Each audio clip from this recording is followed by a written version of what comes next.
Tonight on GamePoints 373, Bungie suffered some massive layoffs, Skull and Bones have been delayed, and Atari seems to be growing a little bit bigger with companies you've probably never heard of. All that and more in just a moment. I do want everyone here to know this is an audience interactive podcast. So if you're watching us live here Tuesday at 8 p.m., feel free to join in the conversation. And if you can't watch us live, catch us at any myriad video hosting platform. All right, let's go ahead and move right into this first topic here. Sony's Bungie game unit cuts 8% of its staff after Destiny play wilted. This article here is via Bloomberg, archived because Bloomberg uses paywalls, but I will link this story and all the stories I make reference to down in the description below. Feel free to read them on your own. I recommend you do so. So, it was confirmed yesterday, Monday, that Bungie was going to be laying off a whole bunch of people. The latest in a series of Sony layoffs. We had their visual art studio getting hit. They closed studio in Japan. It's been a bad time for Sony for multiple months now. And while the scope of the job cuts weren't necessarily clear at the beginning, we have a better idea of who seems to be let go. To the article itself from Schreier. Give me 1 second. I'm going to mute my microphone and cough. Professional. Bungie's decision to cut an estimated 100 jobs from its staff of about 1,200 followed dire management warriors earlier this month of a sharp drop in popularity of its flagship video game Destiny 2. By the way, the layoffs at this company, they hit QA, they hit production, they hit essentially all levels, including some top talent, including fucking Michael Salvatore. Now, people might not be familiar with his name as much as they are a Marty O'Donnell, but this is the pair of people that have been making music for Bungie since the mid-90s, going back to Myth. This man helped create the Halo soundtrack along with Marty O'Donnell. Now, O'Donnell left Bungie a few years back. He stayed on until very recently when he was supposedly given the axe, in which more or less been confirmed. If you go take a look at his webpage now, it went from updated to this to just saying gone fishing.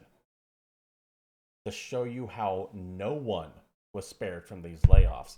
And the idea that Bungie would cut someone as talented as this man and many others is just inconceivable. But don't worry, we'll be getting into how fucked up these layoffs took place just in a moment here. Let's go back to that Bloomberg article.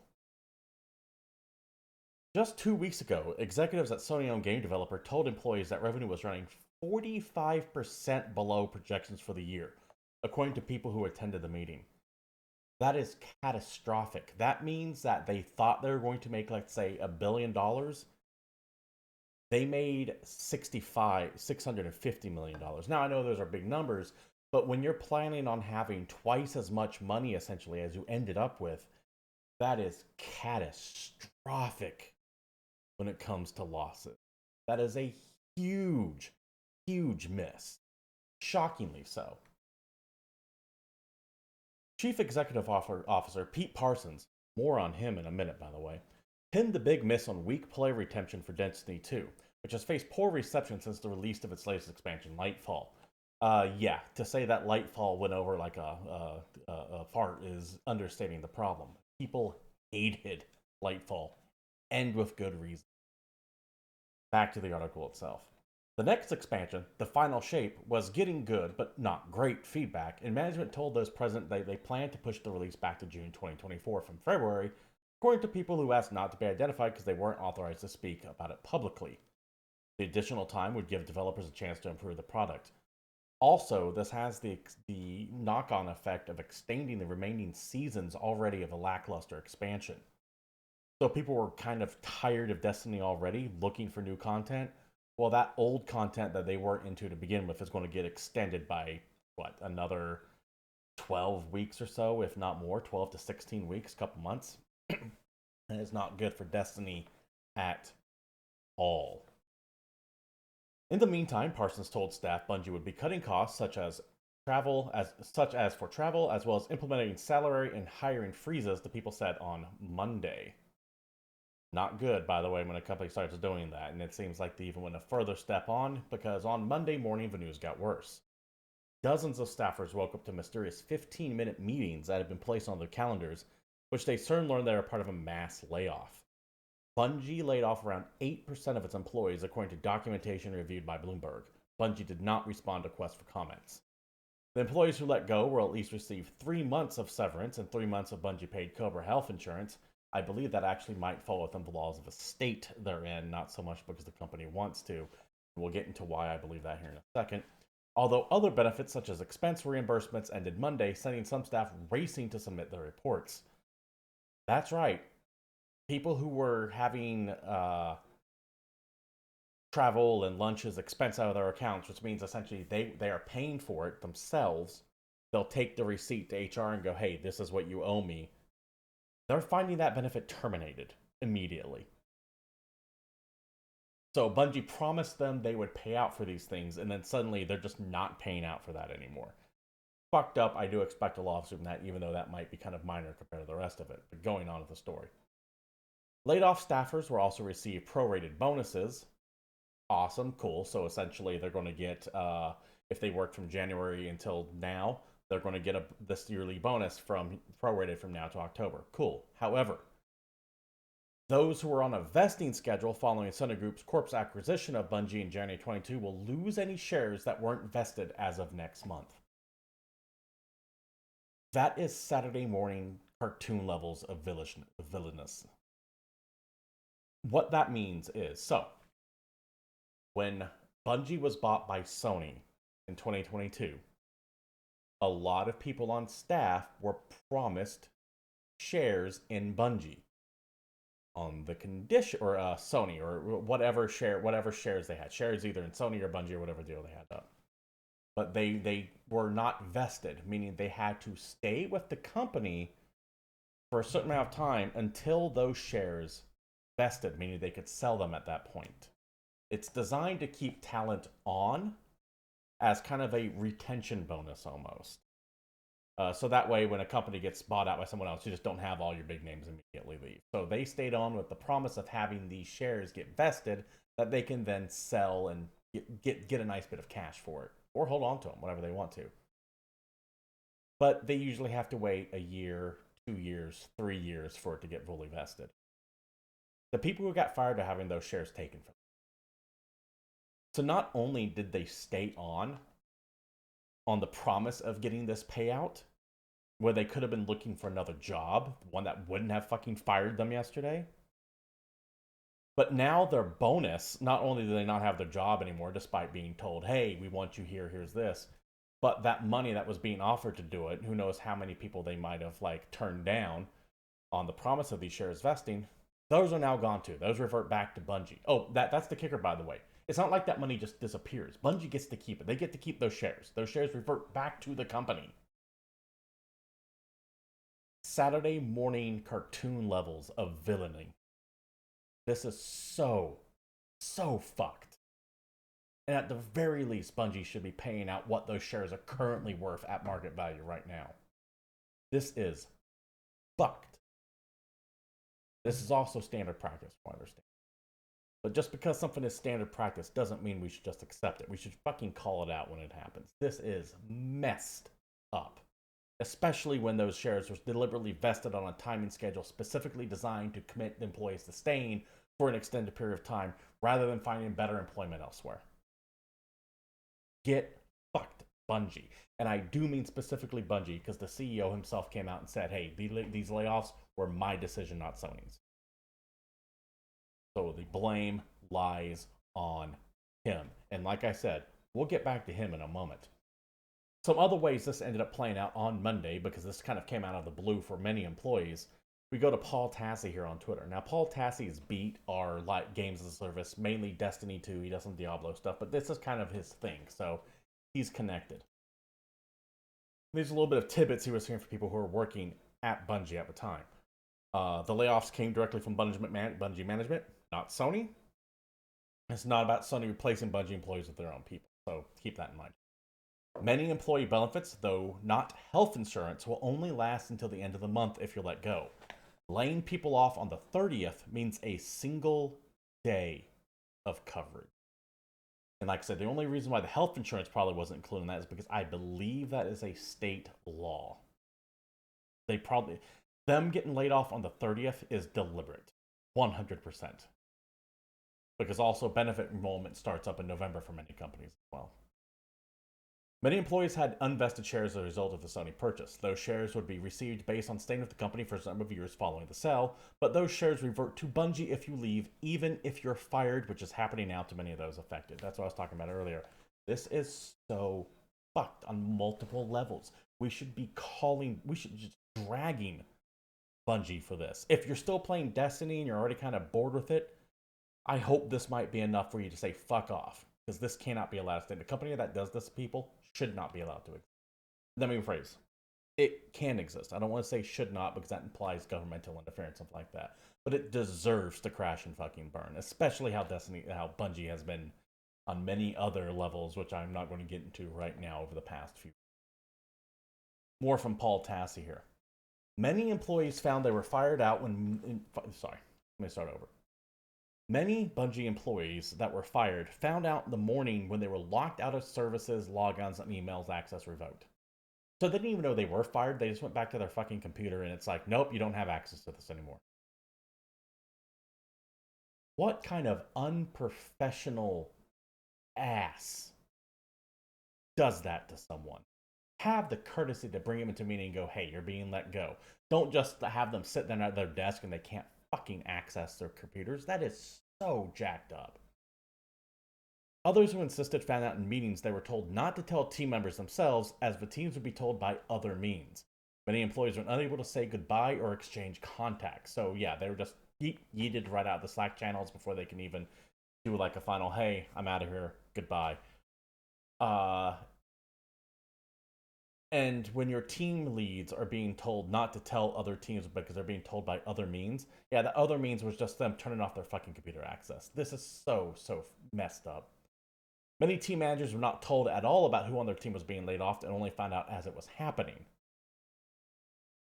So you have these teams. Let's say you're managing a team. You got like 10 people on your team.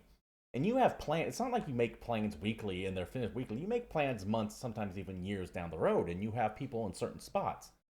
And then you wake up and find out like 2 of those 10 people are just gone.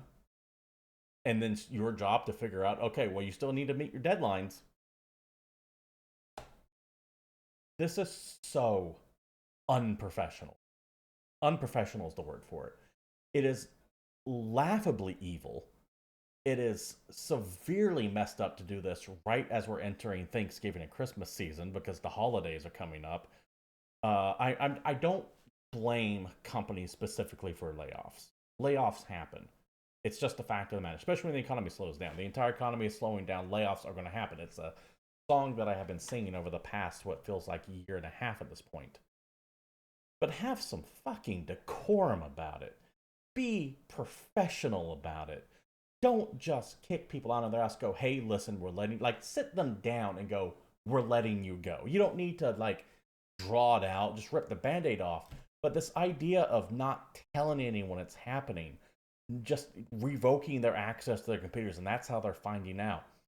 Eliminating them before their shares vest. This is all levels of fuckery that go above and beyond your stock layoffs. Bungie can afford to pay these people out for their shares. Bungie can afford to tell people, hey, we're laying you off, but you want to be here for another 30 days or so. Bungie can even afford that if they can't do that or that, to have the fucking decency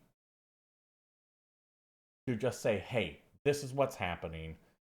You have 24 hours to make some arrangements, move stuff around. I get removing someone's computer access, but at least because you don't want them to like fuck with things behind the scenes. But maybe let them get like some time to get their affairs in order or something like that. This is fucked the way this was handled. You don't even have to be nice about it. I'm not even saying you need to give them like a brownie and a pat on the back, but be professional about it. This is not professional. This is, like I said, cartoonishly evil. And once again, Bungie should be dragged for this. And this is already a company that's had a series of major missteps over the past few months, years at this point, it feels like. The issues with their expansion is just one of many, many reasons why Bungie should just be thrown in the trash at this point. God damn, I know that phrase that we apply to Blizzard all the time. No king rules forever, and kind of like a little nod to Warcraft, a specific Arthas. Seems to ring true with them, but it's very much ringing true here at Bungie as well. This is unconscionably messed up. Let's talk about the CEO, Pete Parsons. We're going to go here from an article from IGN.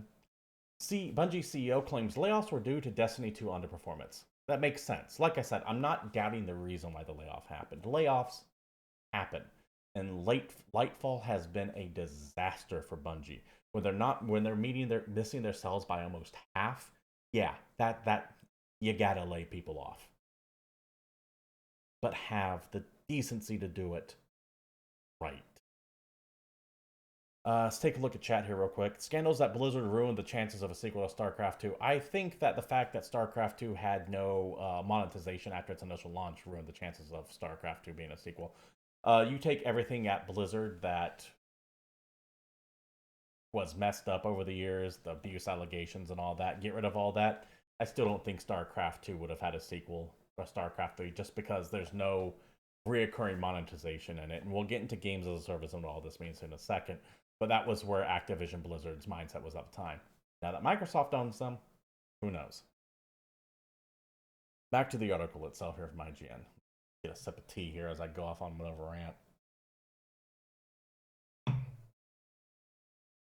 Speaking to multiple current and recently laid off employees, IGN has confirmed reports that Bungie took responsibility for the layoffs rather than laying them at the feet of parent company Sony.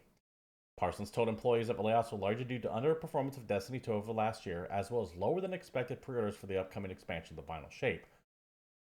That's got to be rough because that's supposed to be their big cap off to the entire Destiny Light and Dark saga, and if Final Shape numbers are coming in under expectations, I can imagine why they're panicking. Or was I going? Oh, IGN can also independently confirm that reports that the Final Shape has been delayed till June 2024, and Marathon internally delayed to 2025 after having been in development since 2019. Also another reason why they're having layoffs. Expected income is now being pushed farther back, and you're making half as much as you thought you were going to. Big, big problems. Employees were also told Destiny 2 player sentiment was at an all-time low. Sources tell IGN this issue has been flagged to leadership repeatedly for months prior to the layoffs, with employees begging for the necessary changes to win players back. One former Bungie employee recalled that they were repeatedly assured of the following. One former Bungie employee recalled that they were repeatedly assured following the 2020 Sony acquisition of Bungie that there would be no layoffs, and cited an item from Sony quarterly report that claimed $1.2 billion of the $4 billion acquisition was going explicitly towards staff retention. Multiple employees confirmed that the money was distributed to employees who were fully vested, with money split into multiple payments over time and varying based on discipline and seniority. That's what I'm talking about. Sony gave them $4 billion for the buyout, $1.2 million of that for employee retention. Essentially, tell people, don't worry about it. You'll have a job, have some money, have some shares. Conditional, you stay long enough. And so people who might have had plans to move on to greener pastures elsewhere on the promise that they'll get that bonus or their shares vested stayed with Bungie. And then they fucking fired them a year later after assuring them that wasn't going to be fucked. Horrendously mismanaged. You should be outraged at this. Multiple employees confirmed that the money was distributed to employees. Already read that. Other employees told IGN they felt especially frustrated with the layoffs given the company had completed work on a brand new headquarters, more than double the size of its previous office, and likely a pricey upgrade in Bellevue, Washington. That's right. They knew that this was happening. You could read the writing on the wall a year ago, back in 2022, that the economy was starting to take a downturn. You knew, quote unquote knew, but the pandemic forced people in their homes. Video game sales skyrocketed. Of course they were going to be lower in 2023. You knew this was coming. And if you didn't know this was coming, you are too incompetent to lead a team. You are too incompetent to be a CEO if you did not see this coming. And you should be removed. So which is it, Pete Parsons? Are you evil or are you fucking incompetent? Because those are your two options right now. Because there is no third. It could be a mixture of the two, I guess. Ugh, God, this has me lit up so fucking hard. Parsons was criticized in some quarters for calling the layoffs a sad day at Bungie in a tweet below. This is Pete Parsons, the man who's the head of CEO. He said the CEO of the CEO of Bungie, rather, said the following. Today is a sad day at Bungie as we say goodbye to colleagues who have made a significant impact on our studio. What these exceptional individuals have contributed to our games and the Bungie culture has been enormous and will continue to be a part of Bungie and belong into the future, just not with them in it. So, what is it, Pete Parsons? Are these people so invaluable to the company that what they did will endure throughout Bungie for years? Or are they so worthless that you can get rid of them on a fucking dime without any warning whatsoever? You can't have it both ways, bro. I'd be very shocked to see if this is actually still up. Let me click on this and see if he didn't delete this or not.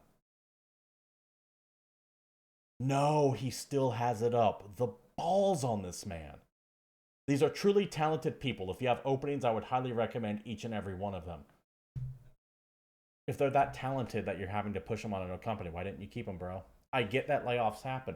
I understand that you cut your bottom team, but don't then do this and come out and publicly and say, "Oh, these are great people. I'm so sad to see them go." Motherfucker, you made the call to let them go. Once again, this is that I'm a corporation and I'm trying to be nice bullshit. No, I would rather you just say, "Yes, I fired people." That sucks, but it had to happen. Stop trying to sugarcoat this shit. This has been going on for quite a while and I'm tired of it. Just say what you're doing, rip the band aid off, and be honest about it. Rather than this mealy mouthed, well, we're all a family and family tries to take care of each other. No, you're not. You're not. You have nothing in common with the people that you let go, Pete Parsons. Go fuck yourself. Moving on. The exact number of those impacted is still nebulous, though some sources we spoke to suggest roughly around 100 employees, a number that is also reported by Bloomberg earlier today, the article we talked about earlier. Multiple employees claim that internally, Bungie leadership has tried to obfuscate the numbers and departments of those impacted while discouraging employees from asking questions on this topic in company chats. Fuck off with that, too. This is a huge thing. Your company just fired 10% of its task force, of its workforce. Of course they're going to ask questions about it. This whole, like, no, you shouldn't ask questions about that. Fuck yourself. The company is in trouble, major trouble, and I doubt this is going to be the first round of layoffs. I fully expect another round 3 to 6 months from now. Stop trying to be nice if you're running a company. Just say you're doing it. At least then it's professional and people can at least somewhat respect you. But you're trying this kid glove approach where everyone's family, you know, it sucks to let them go. Oh, woe is me. Bullshit. Bullshit. More than the callousness, it's the lying that bothers me. The false sincerity. Shove it. I am so tired of that nonsense. But while we're here, I want to talk about why this happened, or at least why I think it happened. And it's more than just Destiny 2. As I already alluded to earlier, anyone who has the slightest bit of financial inkling saw major depression starting to hit sometime in 2023. Shouldn't use the word depression because it's not technically depression, but with inflation skyrocketing, with essentially global chaos happening right now, of course companies are going to start feeling the pinch. Everyone, not just video games, is laying people off. Profits are down all across the sector, all across multiple sectors, I should say. And we knew this was going to be happening all the way back in 2021. At the very least, 2022. And if you're at the level that Pete Parsons is, you should have seen it coming a mile away. So why the fuck you decide to build a new headquarters out in Bellevue? There are rumors as to why, but I'm not going to get into them. Like I said, either evil or incompetent. Pick one at this point. But video games have a little bit of a bigger issue on top of it all because they have something else that's kind of a ticking time bomb. And that's this idea of games as a service. Games as a service has been championed as what's going to save the video game industry for a few years now, as everyone seems to be switching to it. Sony in particular has been very heavily leaning to the idea of games as a service, with things like Last of Us Factions, although it seems to have a bunch of problems going on right now, and many of their upcoming projects having some kind of ongoing multiplayer component attached to them. But it's not just Sony chasing that dragon. Even Nintendo's doing a little bit with things like Splatoon. Microsoft, of course, is in on it. EA, but the part of Microsoft now, but Ubisoft, the Skull and Bones, and stuff like that. All of this is meant to chase that games as a service trend. Now, I've mentioned this before, but the problem with games as a service is that rather than just charging you $60, they don't want just that 60 or $70 from you. They also want, nay, need your time to succeed. They need your ass in the chair, playing the game, and occasionally buying a battle pass or a skin. Those reoccurring transactions, those $5, $10, $15 they get from you once every couple weeks or so. They need that to keep going. And to get that going, they need your time. However, unlike money, where you can always go, I'm not going to buy that coffee this week so I can save up a few bucks and then buy that extra game when it comes out because I've been really looking forward to Alan Wake 2. I'll skip that meal at McDonald's and put that to that money. You can always find a little bit of extra money. You can't find any extra time. There are only 24 hours in a day. You can't just make more time magically appear. It doesn't work. It's a far significantly limited resource than money is. I know that depending on your situation, that might seem like an outlandish claim, but it's true. You can always find a way to get a couple more bucks. You can't find a way to suddenly make a 25th hour appear in the day. So when your market suddenly gets saturated, well, you start you can no longer expand out of that. You are capped out at time. Add in the idea that if there's no growth, it looks really bad on stocks, and that you're capped out on time, so all these games as a services aren't really necessarily making as much money as they thought to. So you have the pandemic spiky numbers, but everything coming down naturally in 2023. So that already looks bad. You're doing worse this year than you were the previous year because everyone was trapped in their home a couple years back. So you're already doing worse, your stock comes down. Your games as a service shit's at maximum time, so you're not bringing in anyone new. And if you are bringing in people new, you're cannibalizing from other games. It's not a market that can expand infinitely anymore, unlike other stuff. So you're capped on time, and then you have 2023, which is arguably one of the biggest and best years for video games when it comes to quality releases we've seen maybe even ever. Baldur's Gate 3, Resident Evil 4 Remake, Dead Space, Diablo 4, the list goes on and on. Starfield, Legend of Zelda, Tears of the Kingdom. All of this came out in 2023, and that's only a small list of the bangers out this year. People are going to go play those. Single player games, they're not doing the recurrent spending, which means even more, but they are taking the time away from the games as a service. So they're not getting those recurrent spendings anymore. So things like Fortnite, Destiny 2, World of Warcraft, their numbers start dropping precipitously because people are getting pulled away. The time is being cannibalized. So now the games of the service model is completely starting to fall apart to the tune of Bungie missing almost half of its expected revenue. This is a clarion call to all the other studios making games as a service. They've all sunk all of this time and money into chasing the games as a service dollar. A lot of these haven't come out yet, and the market is already imploding in on itself. Sony specifically, I'm going to point out here, one, because they own Bungie, and two, because for people who have been watching this show and many other podcasts have been talking about how they have done this hard pivot to games as a service, should be terrified. And I think that's one of the reasons why Last of Us Factions has been delayed and possibly even canceled if the rumors are to be true.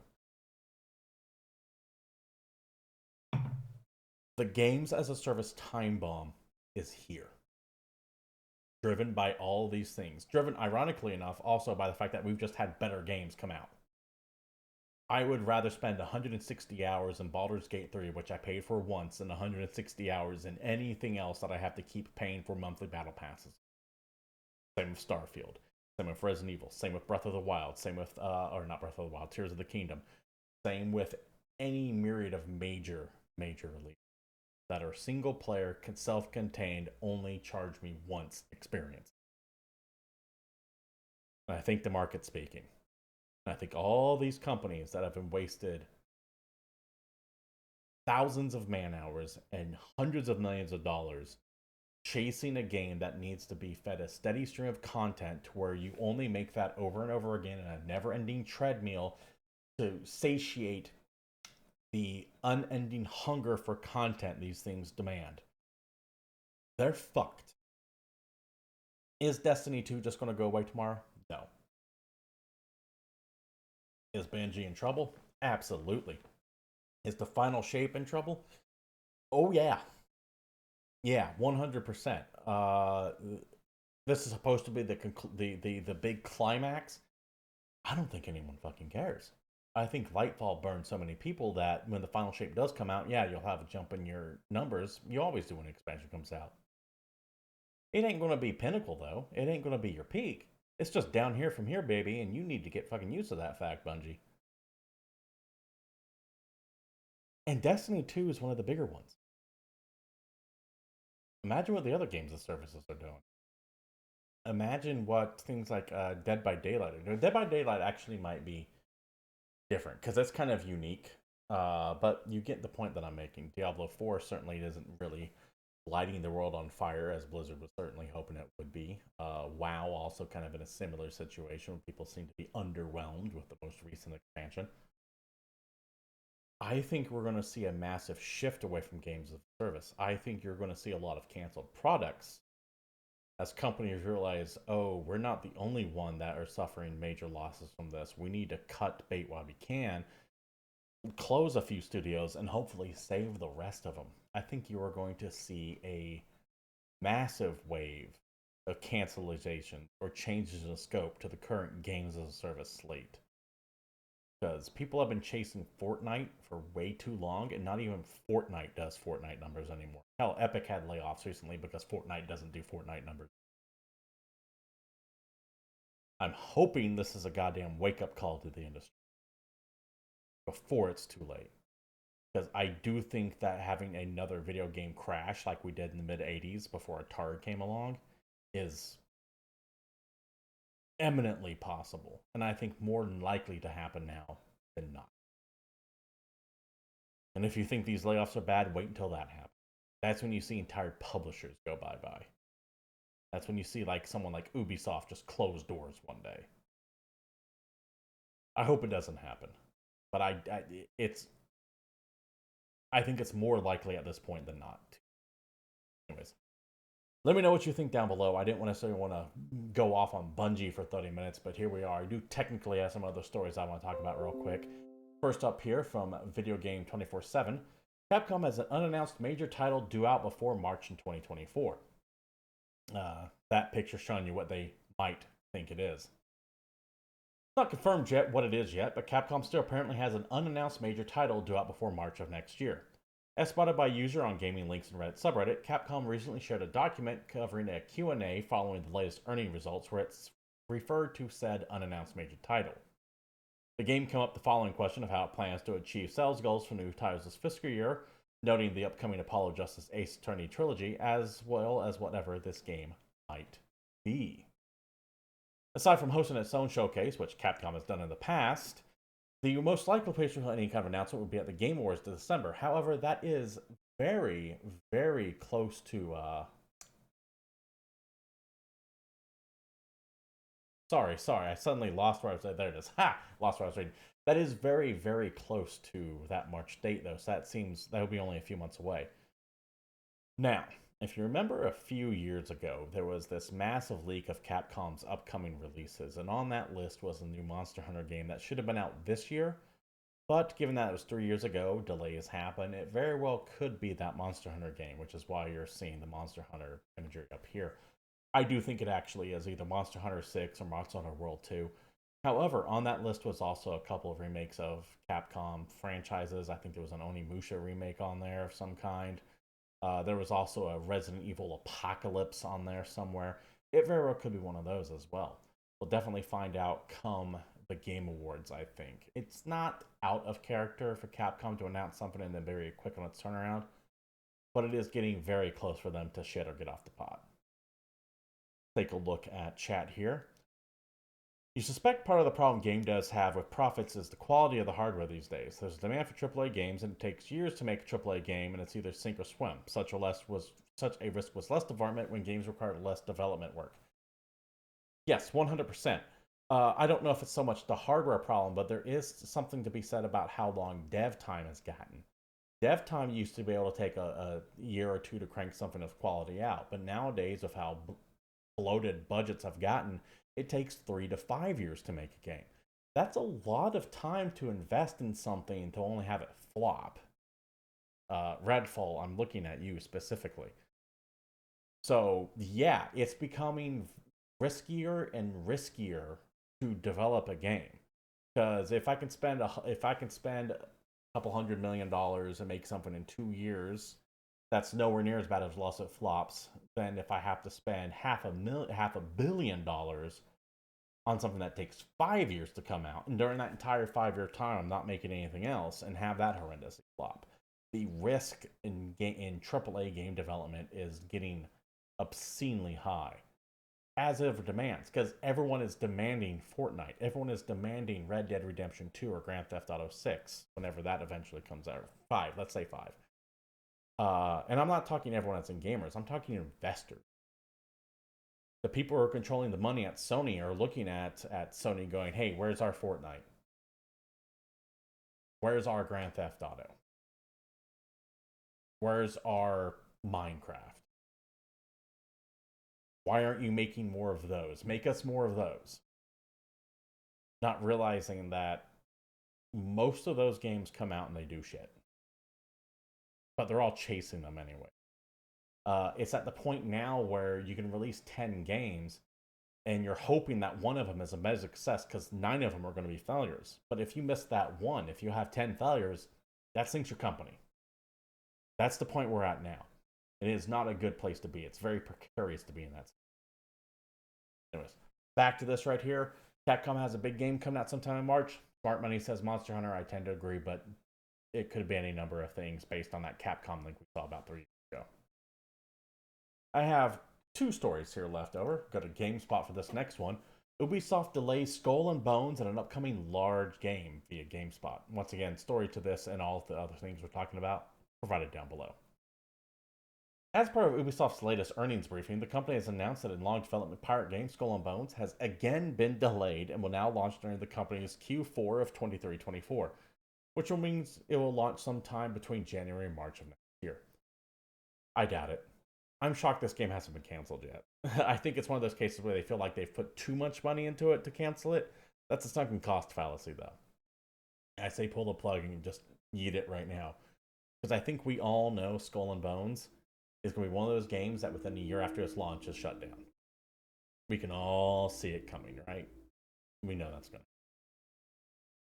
Additionally, Ubisoft said one of its upcoming large games has been shifted to 24-25, which means it will launch April 24 at the very soonest. Ubisoft didn't say what this game was. Maybe Far Cry. Far Cry 7 is in development. Maybe that new Division Homeland or Heartland that they're working on. Maybe that got pushed back. It's not Prince of Persia. It's not Beyond Good and Evil 2. By the way, that game, just write off. It's never coming out. Ever. Previously, Skull and Bones was set for a fiscal year 2024, meaning it was penciled a release date during the period of April 1st, 23 and March 31st, 24. Now, Ubisoft has narrowed that window just between January and March of 24. I think that's going to get pushed back even further too. I expect summer of next year for that. So yeah, not too much to say here other than Skull and Bones has been delayed yet again. The final story that we have, seems like Atari has been a busy little boy. They are going to be acquiring both Digital Eclipse and they bought the rights to Awesome Knots, Swords and Soldiers from Romano Games. Digital Eclipse is a studio mainly known for remaking and remastering older arcade games. They're up there with like Night Dive Studios, for example, another company that Atari recently just purchased. And Swords and Soldiers and Awesome Knots, well, I have no idea what they are. Be upfront with you right now. But Atari has been making some moves during this time of upheaval. Seems like they're trying to get back into the things again on like their 7th attempted reboot at becoming relevant once more. I don't trust Atari. I still don't trust Atari. It really does feel like they're trying to cash in on the name Atari as opposed to actually doing anything Atari-ish. As far as I'm concerned, Atari died back in the 80s, and it's just some weird zombie walking around doing things occasionally. We poke with a stick every now and then to see if it does anything. Sometimes it does, sometimes it doesn't. That does it for the news, which does it for the show as well. This has been GamePoints 373, and thank you all for showing up. I do stream this live every Tuesday at 8 p.m. Pacific Standard Time right here at Twitch TV/GamePoints, so come on by and give your thoughts and opinions on what we're talking about. Can't watch us live, however, you can watch us at any myriad of video hosting platforms, YouTube, Rumble, BitChute, all those good places. If you like what you saw here and want to support the stream, you know what to do. Likes, bits, follows, subs, shares, comments, etc. I do want to know what you guys think about what I'm talking about. I know I went off on a little bit of a tangent earlier, but sometimes shit just has to be said. If you want to follow me on X, you can do so at CapitalistPig21, and I do stream here at Twitch TV/GamePoints throughout the week as well, and I will be back tomorrow with something. Don't know what yet, but we'll see. Thank you all for showing up, and until next time, I'm out of here.